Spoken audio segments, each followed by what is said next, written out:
Então nós vamos conversar um pouquinho aqui sobre esse renovo. E eu quero começar lendo um texto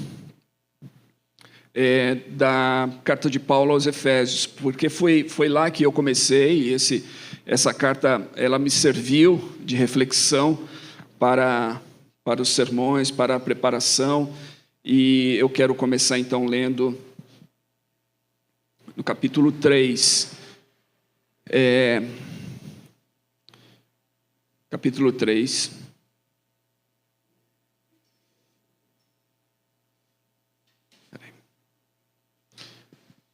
Versículo 14.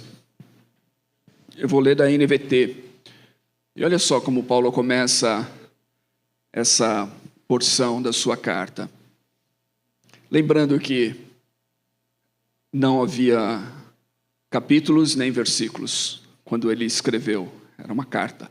Nós estamos falando de parágrafos, mas não havia capítulos nem versículos. Olha só, verso 14. Quando penso em tudo isso. Quando a gente lê uma porção como essa, a gente tem que se perguntar, o que Paulo está falando aqui? Quando penso em tudo isso?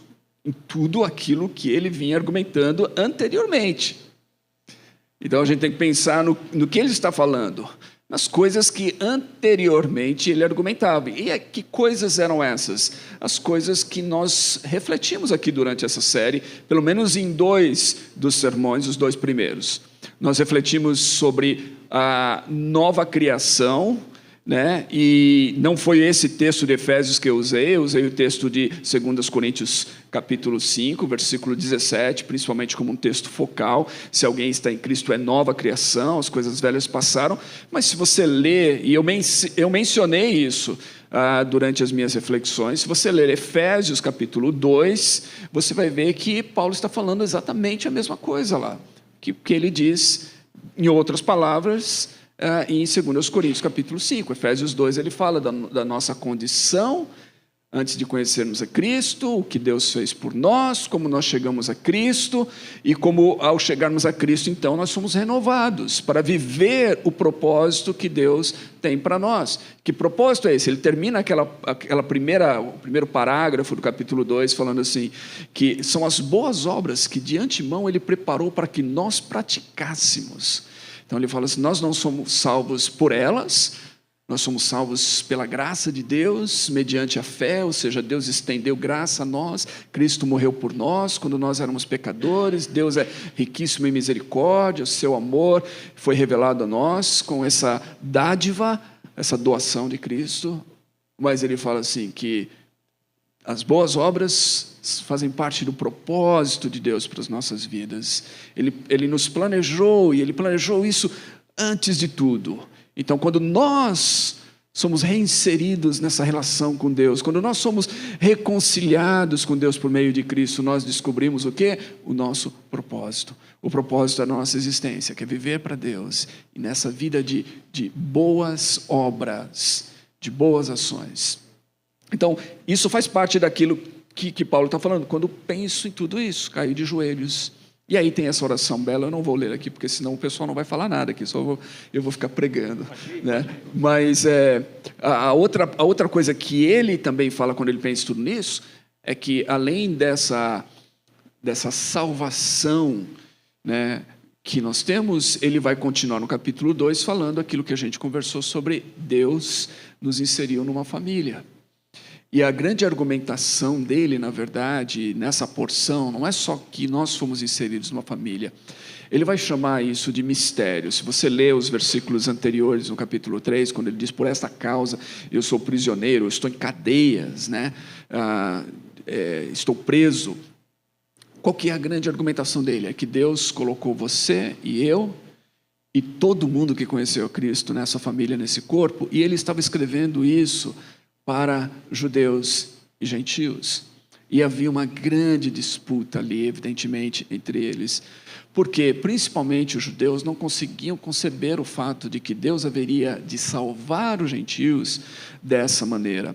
Eles podiam conceber, eu mencionei isso na reflexão, eles podiam conceber o fato de que gentios poderiam se tornar prosélitos, ou seja, aderirem à religião judaica, através de cumprirem com certos regulamentos. O que Paulo está dizendo é que, não, por meio de Cristo, gentios e judeus fazem parte da mesma família, sem a necessidade que os primeiros estejam aderindo a todos esses regulamentos, a todas essas leis, a todas essas coisas que faziam parte da cultura judaica. Esse é o grande mistério, Paulo diz, que esteve oculto nas gerações passadas, mas que Deus revelou naquele momento através de Cristo. E por causa disso, Paulo estava preso. É isso que tornava Paulo e fazia com que Paulo ficasse maravilhado. E ele dizia, eu caio de joelhos diante dessa revelação. E eu intercedo para que vocês possam ser, né? Aí continua lá falando desse amor de Deus e tudo mais. Como é que a gente traz isso para os nossos dias? Nós, não sei, você acha que não é judeu? Acho que o André tem aí um nariz um pouco mais essa barba, mas acho que está mais para árabe do que judeu. Como é que a gente traz isso para os nossos dias? Como é que a gente traz essa mensagem, né, de judeus e gentios para os nossos dias? Que relevância tem isso para nós? Eu já acho bem interessante essa argumentação de Paulo, porque ela já destrói uma série de contra-argumentações que as pessoas têm em relação ao cristianismo, né? Porque vão acusar, muitas vezes, o cristianismo que ele exclui. E a gente vê que em Cristo é exatamente o oposto, que Cristo atrai as pessoas. E eu posso me lembrar pelo menos de 2 bandas que cantam músicas, mas eu tenho certeza que tem mais inúmeras, mas eu lembrei aqui novamente de uma música do U2. Eu estou falando mais do U2 do que você ultimamente. Lembrei de uma música do U2, que se eu não me engano chama One, e tem uma música do Creed também chamada One, e a galera fala tanto sobre essa questão de ser um, e é uma questão tão óbvia, parece, para a humanidade, de que a gente precisa de unidade, de que a gente precisa ser um, mas não existe qualquer outra possibilidade a não ser em Cristo. Então eu acho que a notícia do cristianismo, ela é muito viva, presente e atual, porque ela é para todo mundo hoje. A gente só vai ser um em Cristo. A humanidade só vai encontrar unidade de pensamento em Cristo. Fora de Cristo não existe essa unidade. Fora de Cristo é uma bagunça. Então é um absurdo quando colocam esses argumentos em relação ao cristianismo sem realmente conhecer. Obviamente que a gente sabe que na história do cristianismo existem inúmeras falhas. Que em nós existem falhas, né? Quantas vezes nós falhamos em relação a isso? Mas a mensagem de Cristo, a mensagem bíblica, ela é muito clara dessa unidade. Desde lá do Antigo Testamento a gente vê, né, Sandro, que quando Abraão é chamado, ele é chamado o quê? Para ser uma bênção entre as nações. Para que ele e a sua geração fosse bênção para outras nações. Então, não existe essa questão de separação, essa questão separatista do cristianismo. É exatamente o oposto. Né? Ser santo é a gente poder se aproximar daquele que é todo santo, daquele que nos une, que nos santifica e nos envia de volta ao mundo, para que nós sejamos santos para o mundo. Então eu acho que a mensagem do cristianismo, no momento onde a gente vê tantas coisas, inclusive a própria questão toda acontecendo lá no Afeganistão, a mensagem do cristianismo é a solução para isso. A mensagem de Cristo é a solução para isso, porque é dizendo, sim, nós somos todos iguais e nós precisamos de um Deus, o Deus verdadeiro, esse Deus que se fez carne, nasceu, habitou entre nós, morreu por nós, morreu em nosso favor e ressuscitou para nos dar vida. Então, acho que a mensagem do cristianismo ela é extremamente atual. Quando eu ouvi essa série, né, e a gente falando sobre o renovo, um versículo sempre vinha à minha mente, ali de Isaías 11, né? Um ramo surgirá do tronco de Jessé, e das suas raízes brotará um renovo. E ele está falando a respeito de Cristo, né? Então, principalmente vivendo nessa era em que todo mundo quer destruir o que é antigo, destruir aquilo que tem os alicerces fundamentados e começar a tentar procurar algo novo, muitas vezes sem saber qual a direção que quer estar indo. Eu acho interessante lembrar disso e ver que a palavra nos ajuda a entender exatamente assim, que esse renovar, essa renovação, essa regeneração, ela vem de um alicerce, ela vem de uma base, ela vem do tronco, ela vem daquilo que já existe, e é em Cristo isso. Sem Jesus é impossível essa renovação. Sem Jesus é impossível essa perspectiva de olharmos para o próximo como a nós mesmos e amarmos o próximo como a nós mesmos. E aí conseguir vencer essas barreiras. Algumas pessoas vão falar que não, a gente vai conseguir, a gente pode tentar. E o que eu tenho visto é que a humanidade tem falado isso há mais de 2000 anos aí e não consegue isso exatamente porque falta essa conexão, falta essa peça fundamental que une todos os povos e raças e línguas e culturas em torno dele, e que faz com que eles consigam olhar um ao outro de maneira pacífica e de maneira a viver em harmonia. Você não anula quem você é, a sua cultura, a sua raça, mas você submete. E você submete a sua cultura, a sua raça, a sua ideologia, o seu pensamento ao senhorio de Cristo. E aí volta aquilo que a gente ouviu na semana passada, né? E que fala sobre o Senhor. Acho que um grande problema da igreja, em geral, talvez nos dias de hoje, é que nós temos focado e nós falamos, né, desse Cristo Salvador como se ele fosse desconectado ao Cristo Senhor. E não há salvação sem o senhorio de Cristo. E quando há o senhorio de Cristo, aí a gente vence essas outras dificuldades. A gente vence a barreira da separação, porque a gente é chamado à reconciliação.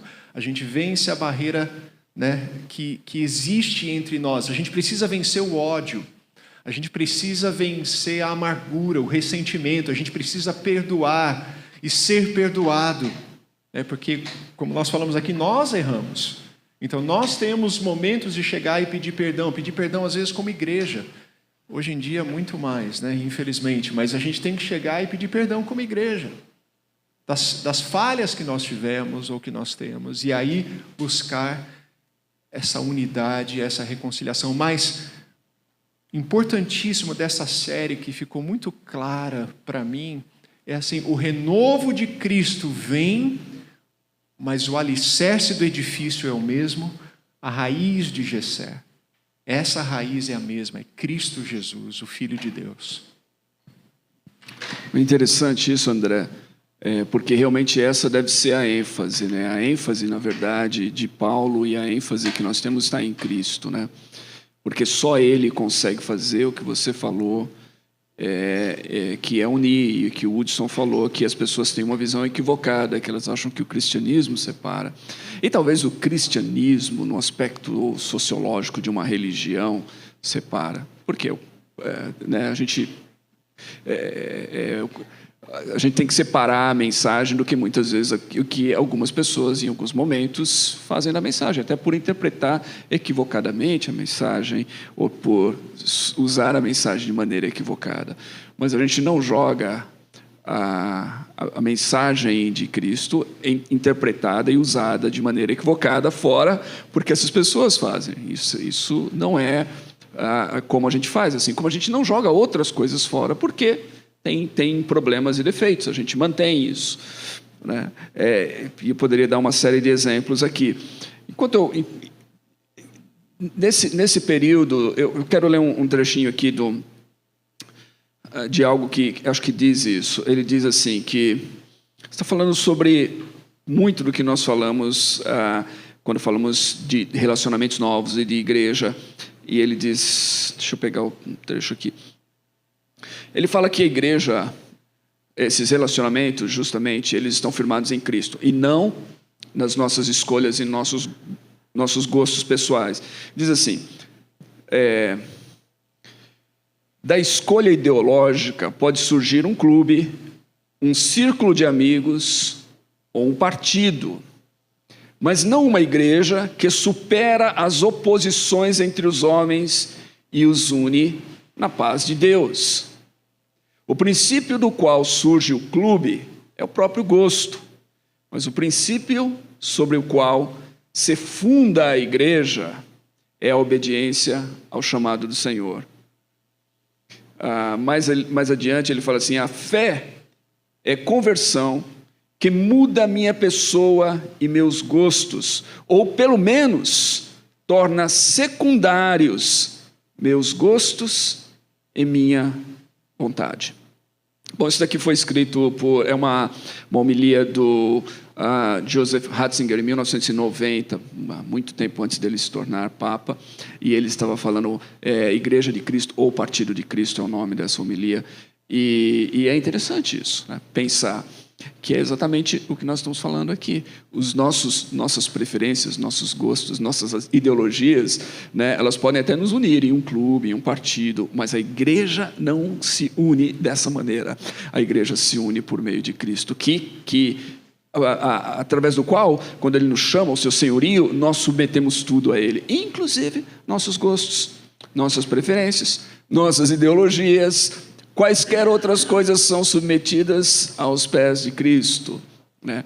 E é importante também dizer, ao frisar isso, que quando a gente tenta, você falou isso, André, quando a gente tenta estabelecer a paz ou a reconciliação por meio de qualquer outra coisa que não seja Cristo, nós vamos fracassar. Você falou há 2000 anos, mais do que isso, eu diria, desde o início da humanidade, né? Quando a gente tenta fazer, a gente olha assim, barreiras entre as pessoas, e a gente tenta estabelecer, então vamos estabelecer leis, vamos estabelecer isso, vamos uma série de coisas para a gente vencer, superar essas barreiras, que não seja Cristo, nós vamos fracassar, nós vamos falhar. Sabe por quê? Porque a gente pode até, por exemplo, punir pessoas com leis, e a gente vê as leis da Bíblia, inclusive no Velho Testamento, e as leis que eram punitivas e tudo mais, que no final das contas não mudaram as pessoas. E Paulo vai dizer assim, não que a lei seja má, a lei é boa, mas o problema é o coração das pessoas. A lei mostra a condição do coração das pessoas, e só Cristo muda o coração. Então você pode até estabelecer leis e sei lá no nosso tempo hoje, multar isso e aquilo, mas se o coração da pessoa não mudar, a pessoa continua a mesma. Ela pode até se conformar às leis, porque ela tem medo de ser multada, presa, alguma coisa assim, mas o seu coração não mudou. E a mudança que nós estamos falando é mudança de coração. E isso só pode ser feito por Cristo. O que vocês dizem sobre o aspecto da igreja, desses relacionamentos na igreja, onde essas coisas às vezes ocorrem? O que vocês podem comentar sobre isso? Bom, eu acho que assim... Novamente, eu acho que essa questão da gente ser chamado, né, e eu até lembro agora de Provérbios capítulo 4, que vai falar, né, vivam de maneira digna do chamado que receberam, da vocação que receberam. E é interessante que essa vocação ela tem uma série de coisas inclusas, né? Inclusive a questão da gente poder viver e conviver uns com os outros, de uma maneira onde a gente construa, onde a gente seja bênção a outras pessoas. Então, eu acho que é extremamente desafiador isso, e eu acho que a gente vê isso claramente também, inclusive, quando Jesus chama os discípulos. Porque Jesus, o relato de Mateus, por exemplo, que está aqui em Mateus no capítulo 4, então Jesus passa lá, ele estava andando à beira do mar, aí ele vai, em Mateus capítulo 4, a partir do versículo 18, então ele vai, ele chama Simão, chama André, os dois irmãos, depois ele chama Tiago e João, um pouco mais para frente ele chama Mateus, aí você fala, não, peraí, até Simão e André com Tiago e João, que eram pescadores, a gente não sabe se eles eram concorrentes, mas eram pescadores ali.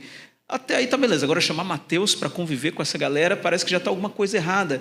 Então eu acho muito interessante como Jesus ele já coloca os discípulos nessa situação difícil, numa situação onde vai sim haver confronto interno. Isso quer dizer, quando a gente está convivendo uns com os outros, com certeza vão ter conflitos, com certeza vão ter divergências, mas novamente o ponto convergente, o ponto que atrai a todos nós, ele é Cristo, ele é um ponto central.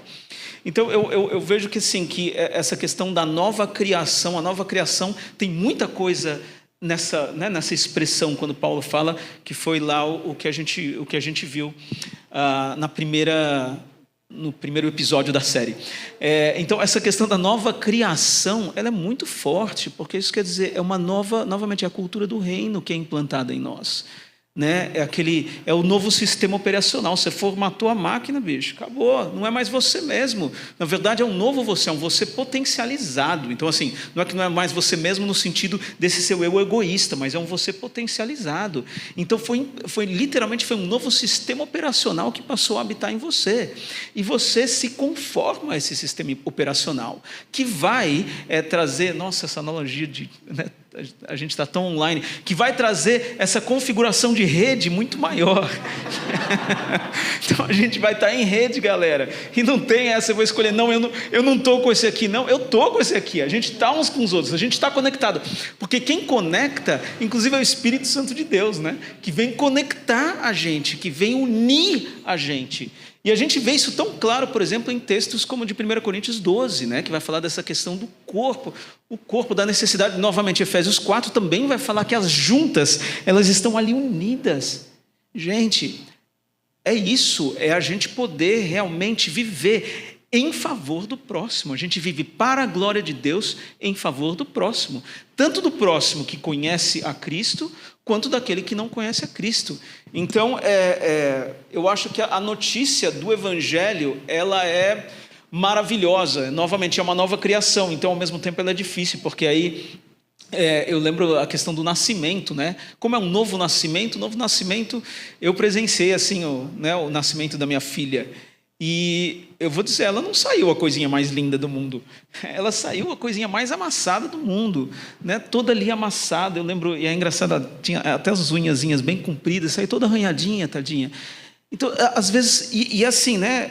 Desculpa falar para quem não viu e que não é pai nem mãe, mas é cheio de sangue, é uma coisa assim, você fala, meu, que parada zoada. Não é zoada, é lindo, né? É lindo, mas tem esse aspecto que a gente fala... E o novo nascimento, ele vai trazer essas características, ele vai trazer um novo respiro. A primeira respiração dela foi linda, ela não precisou levar palmada, na verdade ela já saiu gritando. Falei, meu, que louco, a menina já saiu na pegada. E assim, mas é lindo, é entrando esse ar, e é isso que a gente precisa, é esse novo ar, essa nova criação que vai transformar tudo em novo. Tudo, né? E não querendo me estender aqui, mas já me estendendo, o Sandro já espalhou para o mundo inteiro, né? Que eu fiz 50 anos, então, no culto passado. E eu ganhei, de aniversário eu ganhei um óculos, né? Porque as letras das embalagens começaram a ficar muito pequenas e tal. Eu comecei a reclamar com as empresas. O braço fica curto. Né? O braço curto, as embalagens. Falei, meu, o que é que tá acontecendo com o mundo? E aí quando eu coloquei o óculos, eu falei, nossa, meu, o que é isso? Eu falei, meu, não é possível. Até falei para a Dalila, ficou com mais cor, as cores ficaram mais vivas. Quer dizer, então já tem alguma coisa acontecendo mesmo. Mas é isso. A gente ganha uma nova visão, a gente é nova criação, é um novo ar, é uma nova realidade, é uma nova visão, é uma nova vida. São cores mais vivas, mas não é fácil, é meio bagunçada a parada, porque é esse novo nascimento. Então a gente precisa agora aprender, né? Eu acho que a caminhar nessa nova criação, nesse novo desafio, a gente aprender a caminhar, a gente aprender a andar como a gente deve andar, com o Pai, que vem e nos abraça e nos ensina e tem paciência. Você caiu de novo, meu, ele não vai dar um tapão na cabeça, não, ele vai levantar, ele vai ajudar e vai ter paciência para que a gente dê os passos de acordo com o que ele acha que a gente já é capaz, né? Muito bom. André, como você acha que a igreja pode cooperar, essa igreja renovada, essa igreja que é constituída por pessoas renovadas, como você acha que ela pode cooperar nesse mundo tão fragmentado que a gente vive, tão quebrado, né, esfacelado por essas questões ideológicas e por outras questões? Como que a igreja pode cooperar para trazer uma cultura de paz? Eu acho que inicia exatamente com o que você estava falando, né? A conversão. Durante a série também algo que ficou renovado, vamos dizer assim, no meu coração a igreja de Cristo foi chamada para pregar o evangelho de Cristo. E há uma pressão do mundo hoje para que a igreja pregue tudo, se envolva em tudo, faça tudo, mas essa partezinha aí, tipo assim, isso aí é com vocês, entre vocês aí, entendeu? Isso aí não precisa falar com a gente aqui, cada um tem sua vida, cada um faz sua escolha. Então, assim, há uma pressão para que a igreja não, embora a igreja seja, o evangelho é inclusivo, no sentido de unir a todos, ele é exclusivo, no sentido de quem é o Salvador e quem é o Senhor. Jesus disse: eu sou o caminho, a verdade e a vida, ninguém vem ao Pai a não ser por mim. Ele colocou ali limites para isso e falou: eu sou o caminho.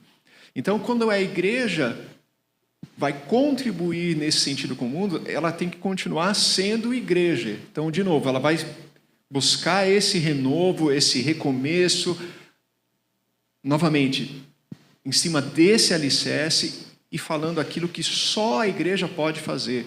ONG, qualquer grupo de pessoas pode fazer, buscar a justiça social, buscar leis que sejam mais justas, buscar a influência na sua comunidade, na sua nação, nas nações ao redor da sua nação, buscar mudanças de tratamento um com o outro. Todo mundo pode trabalhar para isso, mas essa conexão com Deus, essa restauração do princípio básico da nossa existência, que é adorar a Deus e se conectar com Deus, só a mensagem do Evangelho traz.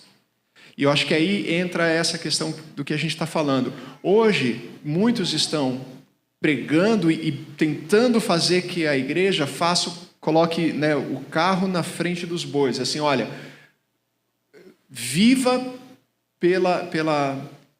por esses objetivos de transformação, e coloca Jesus lá atrás. E ao contrário, Jesus primeiro, e porque Ele fez isso em nós, a gente continua fazendo e buscando essa justiça, essa restauração, essa mudança que começa em nós, como a gente falou, e aí então de nós, a nossa família e os nossos vizinhos, a nossa comunidade, e aí começa a ser um efeito que vai se estendendo, como foi na época do Império Romano com a igreja primitiva.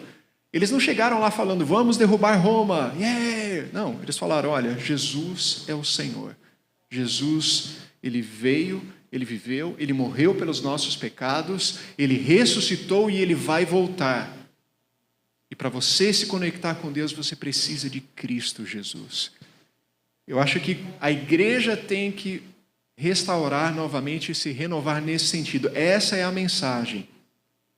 Essa conexão com Deus, esse perdão dos pecados, essa salvação em Cristo Jesus, o único.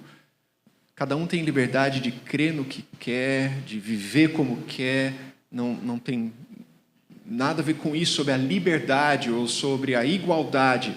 E nós queremos isso, e nem sobre um triunfalismo. Nós não vamos implantar isso aqui pregando o Evangelho. Nós não somos triunfalistas, nós somos servos de Cristo. Estamos aqui para servir e pregar o seu Evangelho. Eu acredito que esse Evangelho de Cristo transforma o coração do homem, transforma o coração das pessoas e pode então trazer essa mudança que vai levar à paz. Novamente, Cristo é a motivação para que a gente busque essa paz e essa relação pacífica e harmônica com o próximo. E não é o contrário, não é buscar essa relação harmônica e pacífica, tá bom, então eu vou seguir a Cristo. Não inverte a ordem. Cristo é o centro, Cristo é o alfa, Cristo é o ômega. Ele é o princípio, Ele é o fim, Ele é a nossa vocação como igreja. E como igreja a gente tem que continuar pregando esse evangelho de salvação, de arrependimento, de transformação. Ok. Hudson, baseado no que o André falou aí, eu tenho duas perguntas que eu queria ver se você coopera aqui. Primeiro, por que você acha que é tão difícil para as pessoas fazerem o que o André está falando? Por que você acha que é tão difícil para cristãos entenderem isso e praticarem isso? Em outras palavras, por que é tão difícil pregar a Cristo né, em vez de E por que as pessoas, então, em vez de pregarem Cristo, falarem em Cristo, elas encontram muito mais facilidade em fazer boas ações em nome de Cristo? Por exemplo, ajudar os necessitados e tudo mais. Mas quando se trata de falar que a salvação só é em Jesus e por Jesus, as pessoas acabam tendo dificuldade. Por que isso? Segundo, qual o objetivo e qual o valor das boas ações nesse processo? Existe algum propósito, algum valor nesse processo? Legal, man. Eu acho que assim, é muito claro, a gente vê muito claramente na Bíblia, e novamente, desde o Antigo Testamento, porque o Antigo Testamento ele é muito deixado de lado, né? Mas desde o Antigo Testamento, a forma como Deus estabelece que o povo deveria tratar, não só os nacionais ali, mas tratar inclusive povos estrangeiros, é um modo gracioso, é um modo revolucionário. Então, a questão do fazer o bem é algo que vem de Deus. Não é algo da gente, é algo que vem de Deus. Então, eu acho que é muito importante, e são aspectos realmente que às vezes parece que fica uma competição, mas não é uma competição, né? É uma coisa que acontece por causa da outra. Então, eu vejo da seguinte forma, eu acho que a gente, eu não quero de forma alguma ser simplista na minha resposta, porque eu acho que tem várias coisas que podem contribuir. Uma delas, com certeza, é o secularismo, é onde a gente vive hoje em dia, e que, como o André mencionou, a religião é algo privado, você tem a sua crença e você não deve compartilhar com ninguém, porque parece que quando a gente compartilha com alguém, é como se a gente estivesse tentando impor algo para essa pessoa, né? Então, e não é isso, né? Aí eu vou lembrar aquele vídeo que, inclusive, até você já passou esse vídeo lá no Instagram, o vídeo de um mágico chamado Penn Teller. Teller, que era Penn and Teller, né? Um dos dois, agora não lembro quem que é o quê. Mas é uma dupla de mágicos chamado Penn and Teller, e um deles, que é um ateu declarado, num determinado vídeo que ele faz, um vídeo bem caseiro, ele vai falar: gente, eu não consigo entender um cristão que não compartilha a sua fé com outras pessoas. Ele é um ateu, esse mágico. Inclusive, depois ele apagou das redes sociais. Você ainda acha, porque depois colocaram, mas ele apagou isso do YouTube, tá? Ele fala: eu não consigo entender um cristão que realmente é cristão de fato, que não compartilha a sua fé. Porque ele fala: olha só, se você sabe que tem um trem vindo na direção de uma criança, ele vai dar um exemplo mais ou menos assim: tem um trem vindo na direção de uma criança, será que você não vai lá para tirar? Será que você não vai gritar para o pai correr lá para tirar, ou para a mãe correr lá para tirar? Ele fala: então é um absurdo. Se você realmente crê na salvação eterna e na condenação eterna, não faz sentido você não compartilhar a sua fé. Então eu acho assim, em primeiro lugar, é muito claro, e a palavra, até o André citou esse que é um versículo tão básico e tão esquecido ao mesmo tempo, né? Que Jesus é o único caminho. Eu sou o caminho, a verdade, a vida. E olha só o que ele está colocando aqui. Essas afirmações que ele está falando. Eu sou o caminho, isso quer dizer, sou eu quem conduzo. Eu sou a verdade, isso quer dizer, não existe outra verdade além de mim. Essa questão de verdade relativa, que inclusive foi mencionado há dias atrás, né? Não faz sentido lógico, inclusive. E eu sou a vida, que é o que todo mundo procura, é a vida. Então, é em Cristo. Então, em primeiro lugar, a gente realmente precisa entender o que é ser uma nova criação. Ser uma nova criação é nós vivermos em Cristo, entendermos sim que a cultura vigente ela vai impor sobre nós uma espécie de uma pressão para que a gente não compartilhe a nossa fé, mas a gente tem que lembrar que isso é tudo. Jesus é a vida. Se alguém não está em Jesus, não tem a vida. Se eu sei que alguém está caminhando para a morte, eu preciso correr para falar para essa pessoa, não impor, de forma alguma, não impor, mas de compartilhar. Então, eu acho que é muito claro isso que a gente vive na nossa sociedade, mas nós vivemos, primeiramente, de acordo com a cultura do reino. E, por causa disso, é impossível eu não me envolver com os problemas da cidade. Como a gente faz, o André enfatizou a questão do evangelho, mas lembrando, por exemplo, de todo o trabalho tão grande que a gente faz através da Compassiva. Um trabalho de poder, inclusive, eu não sei se você sabe, quantas cestas foram distribuídas, ou toneladas, né, 12.500 o ano passado. 12.500 cestas distribuídas por essa comunidade, né, tão pequena que a gente é. E continua não parou, né? Continua esse ano, né? Através, isso quer dizer, do compassivo. Então a gente serve a cidade sim, e de inúmeras formas. Inclusive, a gente no Instagram, a gente procura fazer isso muito na área artística. A gente procura sim servir a cidade, a gente quer ser bênção para a cidade. O cristão, ele se envolve com a cidade, ele se envolve com os problemas da cidade. Você no seu trabalho, você tem que brilhar essa luz de Cristo. Se a gente não vive a nossa fé viva no nosso trabalho, a nossa fé não é viva. E desculpa, mas é tão simples assim, porque Jesus chama realmente a gente para uma nova vida, para ser uma nova criação. Novamente, é um novo sistema operacional, e a gente vive para amar, para compartilhar da nossa fé abertamente. E aí, eu até acho que vale a pergunta: quantas vezes ao longo dessa pandemia eu e você compartilhamos da nossa fé com pessoas? Quantas vezes nós compartilhamos com pessoas que estão à nossa volta precisando?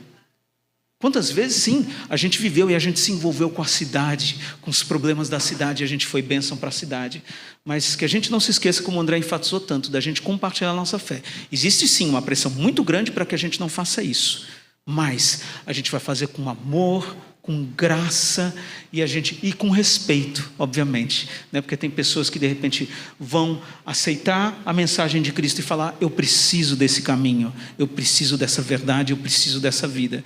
E tem pessoas que vão falar que não precisam, e a gente vai respeitar e amar da mesma forma. Muito bom, principalmente esse último ponto que você falou, e amar as pessoas da mesma forma, né?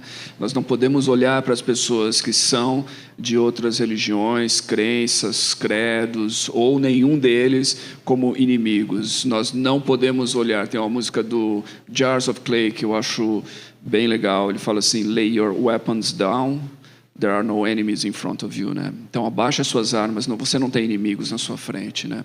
E eu acredito que a gente tem que se lembrar disso. Nós não temos inimigos à nossa frente. Ninguém, nenhuma pessoa deve ser visto por nós como inimigo, nenhum ser humano deve ser visto por nós como inimigo. Inimigo é o diabo, né? Mas as pessoas são pessoas criadas à imagem e semelhança de Deus, que nós devemos amar.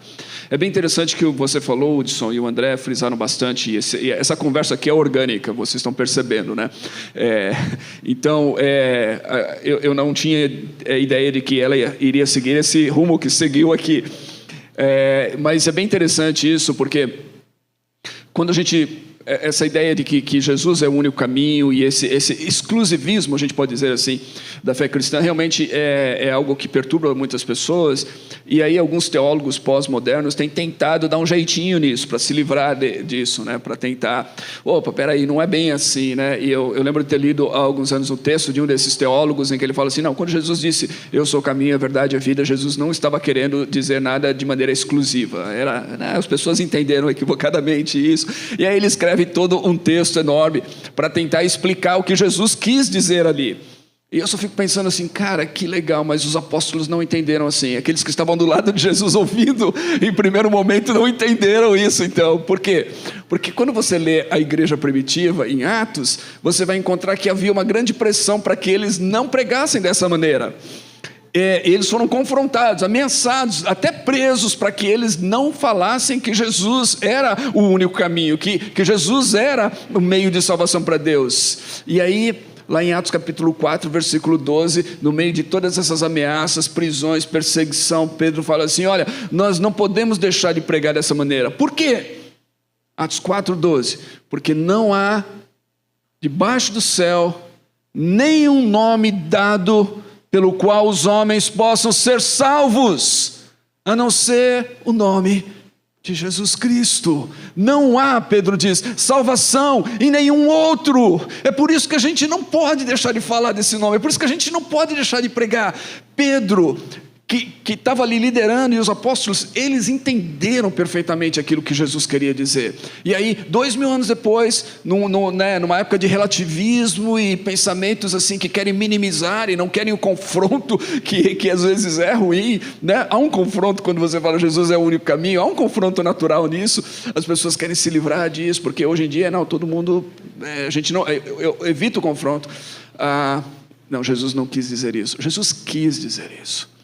Jesus quis dizer isso. Mas isso não significa, novamente, que a gente vai ser pessoas que vamos com um ar de arrogância. Essa é outra ideia equivocada, que se você tiver alguma convicção acerca de que, não, Jesus é o único caminho, você é arrogante em relação às outras religiões e às outras crenças e tudo mais. Isso não é arrogância, na verdade. Não existe arrogância nisso. Jesus é o único caminho, Ele é a única salvação, e não há nenhuma arrogância nisso. Na verdade, a gente vai com humildade de dizer para as pessoas, olha, esse é o caminho, esse é o meio de se chegar a Deus, e não tem nenhum outro. E as pessoas, assim como a gente, em algum momento da nossa vida, estivemos seguindo falsas veredas, falsos caminhos. É a mesma coisa que alguém está indo numa direção completamente equivocada e você tenta alertar, como você citou aí, o Penn Jillette, foi ele que falou, você tenta alertar aquilo e a pessoa fala, nossa, você está sendo muito arrogante. Bom, deixa o cara se matar então, deixa o cara ir em direção ao abismo, deixa ele cair com o carro dele no abismo e morrer, porque você não quer ser arrogante de falar para ele que esse caminho está errado. Não é arrogância, é amor, na verdade, a gente poder chegar e falar para alguém, olha, esse não é o caminho, essa não é a verdade, isso não vai dar vida a você. O caminho, a verdade e a vida se encontram em Jesus Cristo, e você compartilha isso. Na verdade, isso é amor que faz com que a gente faça isso. Eu queria concluir aqui, porque o nosso tempo, a gente poderia ficar falando a manhã inteira aqui, pelo menos eu poderia ficar falando a manhã inteira aqui, mas eu quero dizer o seguinte, se você está aqui e você não viu os sermões dessa série, eu encorajo você a ver. Eu sei que alguns perderam e eu perdi a transmissão, eu vou ver depois, e aí o depois não chega, mas eu quero encorajar você a maratonar então essa série. E assistir os sermões dessa série aí, né? Talvez hoje mesmo você pegar e fazer uma maratona. Não vai ser, com certeza vai ser bem mais curto do que muitas maratonas no Netflix que você já fez. Mas, então eu quero encorajar você a fazer isso, porque aí você vai entender muito daquilo que a gente está falando aqui. Segundo, eu quero dizer isso também para o pessoal que está em casa. Se você está ouvindo pela primeira vez, isso hoje pegou só esse sermão e você está tentando conectar isso, veja os outros sermões da série. Eles vão fazer muito sentido para você, é importante isso. E às vezes porque você pegou só esse, você fala, que igreja estranha, esses caras não têm um sermão, só estão batendo papo ali e o negócio. Não, veja os outros, e aí você vai entender quem nós somos e o porquê e o que nós estamos fazendo aqui. Tem uma fala do Henry Nouwen que eu acho muito importante para esse tempo que a gente está vivendo, porque o tempo de renovo é o tempo da gente sair desse isolamento em que estivemos, e o tempo de nos reencontrarmos com pessoas, com a igreja, com a nossa missão.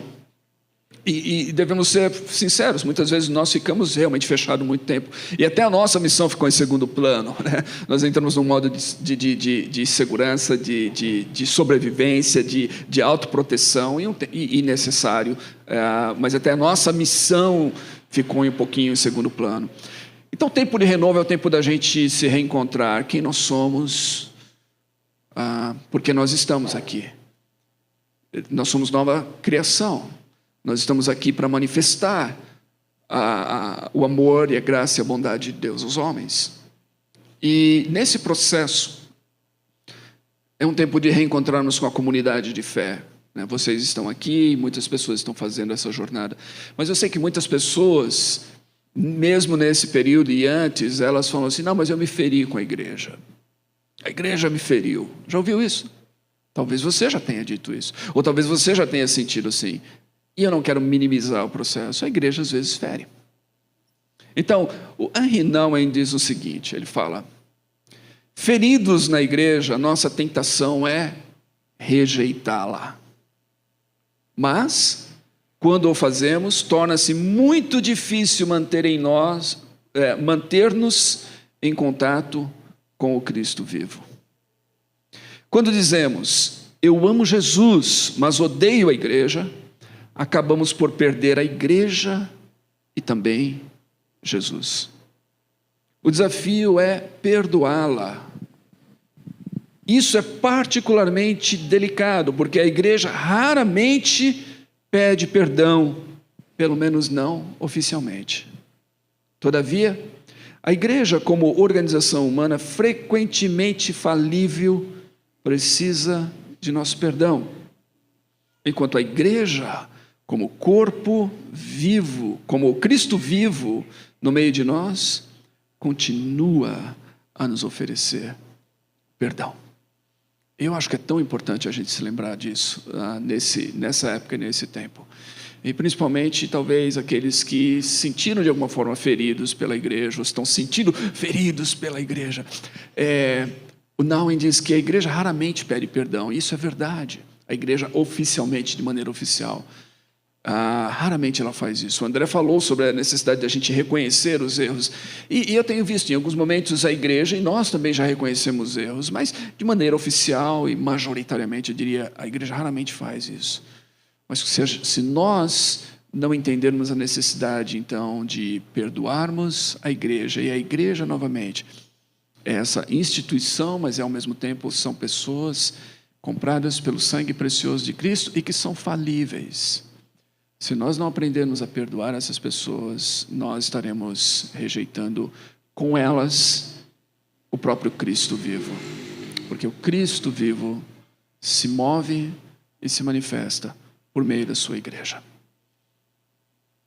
Então é muito importante que a gente tenha essa reconciliação e esse renovo também com a igreja, caso nós estejamos feridos ou tenhamos nos machucado em alguma coisa, ou sejamos tentados, como ele diz, né?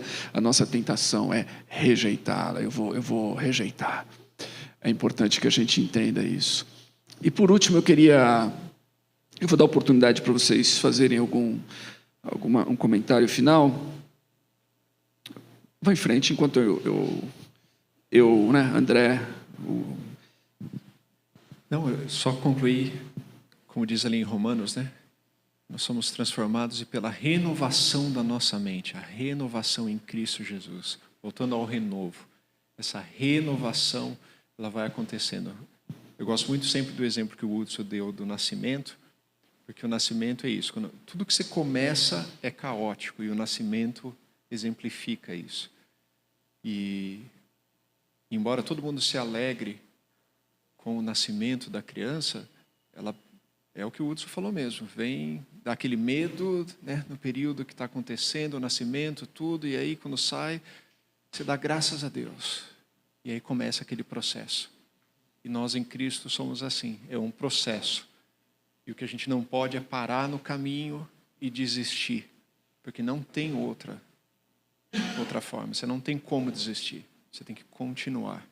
E a gente precisa continuar em Cristo, como igreja de Cristo. Não há outra organização, não há outra instituição. A igreja de Cristo tem suas falhas, tem seus erros, mas é a igreja de Cristo. E tem falhas e erros porque nós fazemos parte dela. E aí a gente tem que continuar caminhando e falando: Deus, tem misericórdia de mim. Eu quero lembrar de Isaías, capítulo 64, no versículo 8. E quero fazer a ligação desse texto com aquela música tão conhecida, Porque Ele Vive, que vai dizer no refrão o seguinte: porque Ele vive, eu posso crer no amanhã, porque Ele vive, temor não há. Eu acho interessante essa frase, mas eu bem sei. Eu bem sei. E aí ele continua falando: eu sei que minha vida está nas mãos do meu Jesus que vivo está. E o mais comum, a primeira interpretação sempre que a gente faz dessa parte da letra dessa música, que bom, eu estou protegido, eu estou nas mãos, mas eu bem sei, eu sei que a minha vida está nas mãos que Cristo está. Então eu estou protegido, olha só, que legal, é um lugar sossegado. Mas eu queria lembrar por que a gente está nas mãos de Cristo. Então Isaías 64, 8. Apesar de tudo, ó Senhor, és nosso Pai. Nós somos o barro e tu és o oleiro. Somos todos formados por tua mão. Nós somos o barro, gente. E o que Jesus faz é nos formar com a mão dele. E quando ele amassa, muitas vezes é dolorido. Muitas vezes é difícil. Muitas vezes a gente vai ter que lutar para entender o que é viver essa nova vida. O que está acontecendo aqui totalmente disforme. Mas o oleiro, ele vai preparar um vaso lindo. E um vaso útil. Um vaso que vai ser bênção. Então, quando a gente cantar Mas eu sei que a minha vida está nas mãos do meu Senhor que vivo está. Que a gente cante sim com esse senso de proteção que há nas mãos dele, mas que a gente também cante com esse senso de renovo, com esse senso de recriação, de reformulação, de ressignificação que as mãos de Cristo fazem em nossa vida. Apesar de tudo, ó Senhor, és nosso Pai. Nós somos o barro e tu és o oleiro. Somos todos formados por tua mão. Paulo disse: quando penso em tudo isso, caio de joelhos e oro ao Pai, o Criador de todas as coisas nos céus e na terra. Eu queria concluir com uma oração. E a minha oração, eu vou emprestar as palavras de Paulo aqui nesse capítulo. É essa. Peço que, da riqueza de sua glória, Ele os fortaleça com poder interior por meio do seu Espírito. Então Cristo habitará em seu coração, à medida que vocês confiarem nele. Suas raízes se aprofundarão em amor e os manterão fortes. Também peço que, como convém a todo o povo santo, vocês possam compreender a largura, o comprimento, a altura e a profundidade do amor de Cristo. Que vocês experimentem esse amor, ainda que seja grande demais para ser inteiramente compreendido. Então vocês serão preenchidos com toda a plenitude de vida e poder que vem de Deus. Toda glória seja a Deus, que por seu grandioso poder que atua em nós, é capaz de realizar infinitamente mais do que poderíamos pedir ou imaginar. A Ele seja a glória na igreja e em Cristo Jesus, por todas as gerações, para todo sempre. Amém. Amém. Que Deus possa continuar nos abençoando e nos direcionando nesse caminho, nesse renovo espiritual de nossas vidas, relacionamentos e igreja, e que possamos continuar na missão de Deus até o fim das nossas vidas. Amém.